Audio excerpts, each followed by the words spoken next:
করতে হবে? হাত তো ভাঙতে হবে না, একবার ঘুম করে দিতে হবে। আচ্ছা সভাপতি সাহেব, আপনি টেনশন করেন না, কাজ হয়ে যাবে।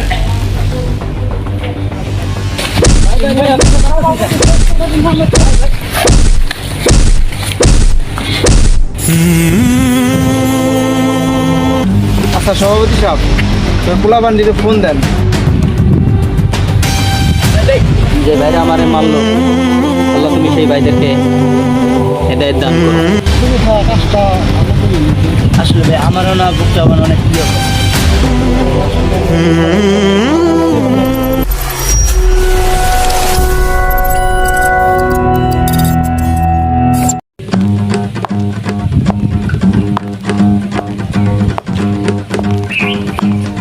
না, ইমাম সাহেব যে কালকে আমাদের নিয়ে আলোচনা করলো, ওষুধ খাই, ঘুষ খাই, ওই বিষয় নিয়ে সভাপতির সাথে একটু আলোচনা করা লাগবে। এর একটা ভিউজ করার দরকার আছে।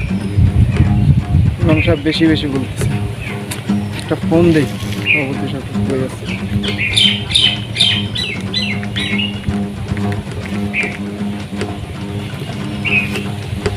হ্যালো, আসসালামু আলাইকুম। হ্যাঁ সভাপতি সাহেব, আপনি কই আছেন? আমি আমার বাসার সামনে আছি, আপনি তাহলে আমার বাসার সামনে আসেন। আচ্ছা ঠিক আছে, তাহলে আমি আসতেছি।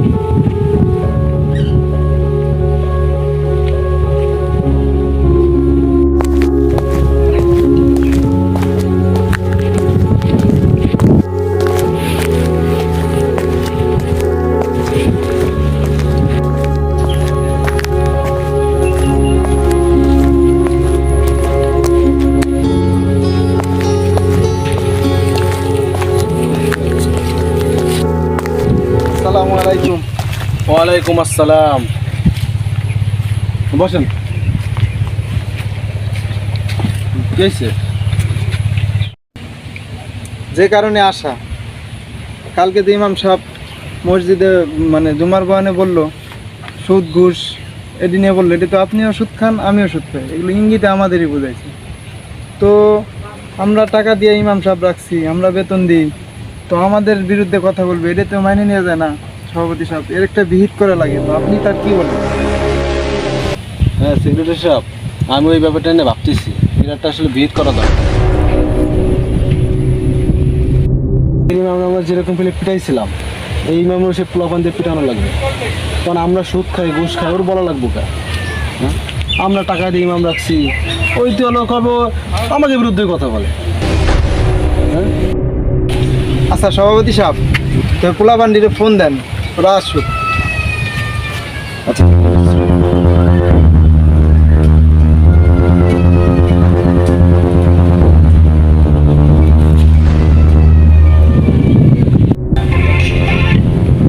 আসসালামু আলাইকুম।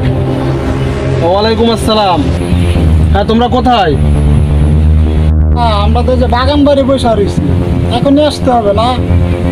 ও আচ্ছা আচ্ছা, তো এই লেনদেনের ব্যাপারটা কি করতে হবে? হাত তো ভাঙতে হবে না, একবার ঘুম করে দিতে হবে?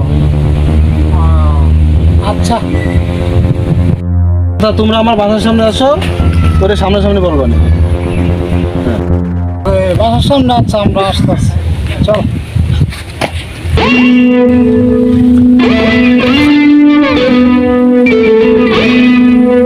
আসসালামু আলাইকুম সভাপতি সাহেব। ওয়ালাইকুম আসসালাম। কি ভালো অবস্থা? আছো? আলহামদুলিল্লাহ, ভালো আছো? সেক্রেটারি সাহেব ভালো আছো তোমরা? জি ভালো। তোমাদের যেখানে ডাকা হয়েছে আমাদের মসজিদের ইমাম সাহেব, কোরআনী ইমাম সাহেব সুদ ঘুষ নিয়ে কথা বলে, যেটা আমাদের গায়ে লাগে। এই ইমাম সাহেবরে আগের ইমাম সাহেবের মতো তোমরা সাইজ করবা। আচ্ছা সভাপতি সাহেব, আপনি টেনশন করেন না, কাজ হয়ে দেবো। কাজটা ঠিক মতো করবা, তোমাদের খুশি করে দেবো। আচ্ছা টেনশন করতে হবে না, তাহলে আসি নাকি? আচ্ছা আসি।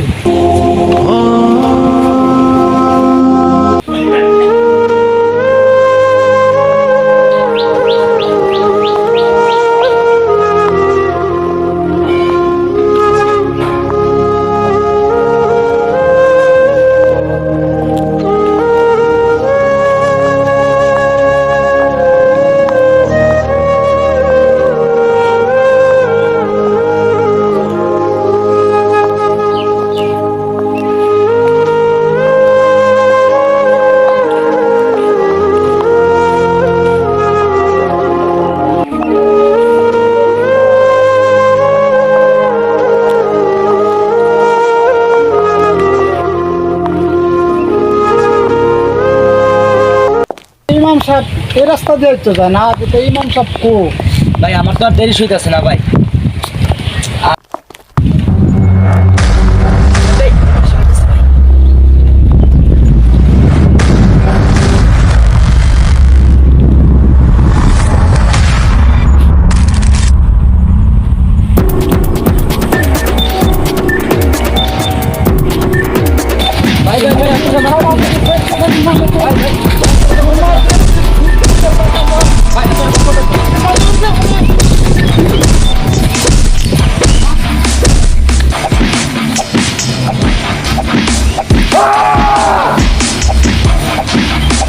সভাপতি সেক্রেটারির নামে মসজিদে ইমাম বদনাম করা সত্যি আর মা একবার নাই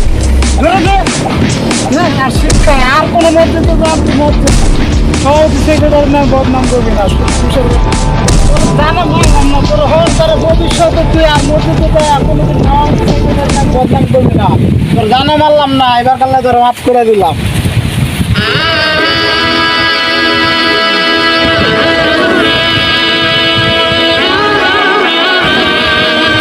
আল্লাহ আজকে তোমার হাদিস কোরআনে কথা বলছি দেখা আজকে যে ভাইরা আমারে মারলো, আল্লাহ তুমি সেই ভাইদেরকে হেদায়েত দান।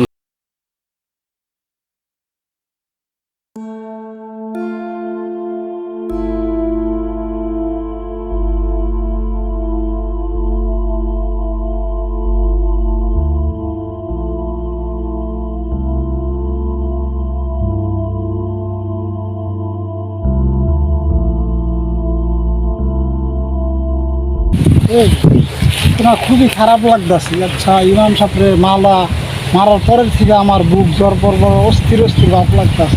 আর খুবই কাজটা ভালো করে নিবি। আসলে ভাই আমারও না বুকটা আমার অনেক কি হতেছে, মানে সাথে মারাটা ঠিক হয় নাই। চল তো সভাপতি আর সেক্রেটারি আছে যাই সাগরের জিনিসটা জানাইতে পারো মনে হয়, শুধু কাজটা আমার উচিত হয় না। হ্যাঁ ভাই চলুন ভাই।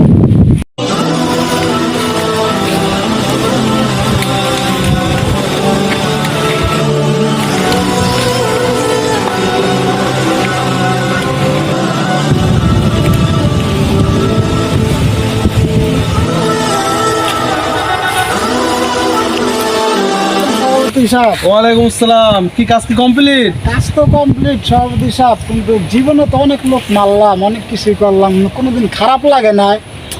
আজকা এই ইমাম সাহেবরা মারার পরের থেকে খুবই খারাপ লাগতেছে। বুঝতে পারছেন কাজটা মনে হয় ভালো হয় না, করা ভালো হয় না। হ্যাঁ ভাই, টাকা নিবা না? না, জীবনে অনেক টাকা কামাইছি, আর এই টাকা আমাদের লাগবে না, আমরা এই সব কাজ করবো না আমাদের। সব বুঝলাম না ব্যাপারটা, ওরা টাকার জন্য মানুষ খুন করে ফেলায়, ওরা টাকা আনা নিয়ে চলে গেল। আমার মাথায় কাজ করতেছে না, বুঝছেন? এইটাও আমি ভাবতেছি। আসলে কি কাজটা ঠিক হয়েছে আমাকে? হুজুর তো ঠিক কথাই বলছে, আমরা এসব করলাম। আসলে তো সুদ ঘুষ খাওয়া যে হারাম, এটা কোরআন হাদিসে আছে, এটা তো আমরা জানি, জানিও আসলে আমরা ভুল করি। আসলে কাজটা ঠিক হয় না, এখন বুঝতেছি।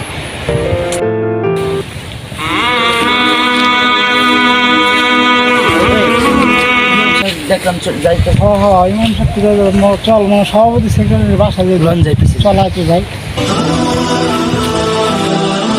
আসসালামু আলাইকুম। জি সভাপতি সাহেব, সেক্রেটারি সাহেব, আপনাদের আমার কিছু কথা বলার ছিল। কথা হচ্ছে আমি আপনাদের মসজিদে অনেক দিন যাবৎ খেদমতে আছি, তো আমি কোরআন এবং হাদিসের কথাই বলি।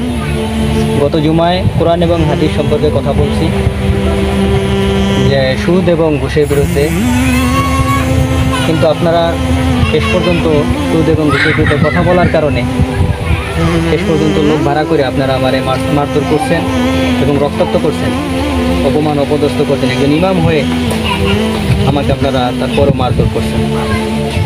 আসলে আমার আপনাদের কিছু বলার নাই, আমি আর আপনাদের মসজিদে খেদমত করতে চাই না। আপনারা নতুন কোনো ইমাম নিয়োগ দিয়ে নেবেন এবং আমার কোনো ভুল ত্রুটি থাকলে আপনারা আমাকে আল্লাহর রাস্তায় মাফ করে দেবেন। আর আপনি ভালো থাকবেন। আচ্ছা, আসসালাম। ইমাম সাহেব, আসলে আমাদের ভুল হয়ে গেছে, কারণ আমরা আমার ভুলটা বুঝতে পারছি। কারণ এখন আমরা বুঝতে পারছি আসলে আপনি সঠিক কথা বলছেন। আর আসলে এখন আমার মনে তথ্য হচ্ছে, কারণ আসলে এই কাজটা করা ঠিক হয় না। অনেক বড় অন্যায় করে ফেলেছি ইমাম সাহেব, আসলে আমরা বুঝতে পারিনি। আসলে আপনি তো ঠিক কথাই বলছিলেন, আমরা কেন যে বুঝি নাই, কেন যে এত বড় পাপ করতে গেলাম, এত বড় অন্যায় করলাম, আসলে আপনি আমাদের ক্ষমা করে দিন। আমাদের আসলে আমরা অনেক বড় একটা অন্যায় করে ফেলছি, অনেক বড় একটা ভুল করছি, আমরা মাফ করে লেছি, আমরা মাফ করে দেন। আপনি না মাফ করলে কেউ মাফ করবো না, আপনাকে মাফ করবো না, যেহেতু একজন ইমাম সাহেবের শরীরে আমরা হাত তুলছি, আসলে আপনার মারা দাম কিছু দেয় না, আমার মাফ করে দিন। আপনারা যেহেতু আপনাদের ভুল বুঝতে পারছেন, আপনারা যেহেতু আপনাদের ভুলের জন্য অনুতপ্ত, আসলে যে ব্যক্তি ভুল করে তার ভুল বুঝতে পারে এবং অনুতপ্ত হয়, আল্লাহ তাআলা তাকে অবশ্যই ক্ষমা করে। এবং আমিও দোয়া করি আল্লাহ যেন আপনাদেরকে ভুল পথ থেকে সঠিক পথের সন্ধান দান করেন এবং আপনাদেরকে সঠিক জ্ঞান, দিনে সঠিক জ্ঞান দান করেন। আর ভবিষ্যতেও যেন আপনারা সুদের মতো ভয়ঙ্কর এরকম বদ আমল থেকে আপনাদেরকে আল্লাহ হেফাজত করে। এই জন্য আল্লাহর কাছে আমি সবসময় প্রার্থনা করি। বলে সুদ এমন একটা জিনিস, বলে সুদের ভয়াবহতা, বলে যে ব্যক্তি সুদ খেলেও সে তার নিজের মায়ের সাথে জেনা করবে। আপনারাই বলেন, কোনো সন্তান কি চাইবে সৎ জ্ঞানে তার মায়ের সাথে জেনা করতে? না না না। চাইবে? চাইবে না। তাহলে আল্লাহ তাআলা নিষেধ করছেন যে তোমরা সুদ খায়ও না। বলে শুকুর খেতে আল্লাহ নিষেধ করছেন, শুকুর কেউ খায়? বলেন শুকুর দেখলে মানুষ থুতু ফেলে, আর আল্লাহ তাআলা সুদ খেতে নিষেধ করছেন, অনেকবার নিষেধ করছেন, কিন্তু তারপর আমরা মানুষ ওই সুদটারই বেশি খাই। বলে সে নিজে বুঝতে পারতেছে না যে একটা সুদখোর ব্যক্তি তার নিজের মায়ের সাথে জেনা করতেছে, প্রতিনিয়ত সে তার মায়ের সাথে জেনা করতেছে, এটা আসলে সে বুঝতে পারতেছে না। বাট আলহামদুলিল্লাহ, আল্লাহ আপনাদেরকে বোঝার মতো তৌফিক দান করছেন। এই জন্য আমি আল্লাহর কাছে দোয়া করি আপনারা যেন আপনারা শেষ পর্যন্ত হকের উপরে এবং সুদ ঘুষ থেকে বিরত থাকতে পারেন এবং সদা সৎ পথে চলতে পারেন।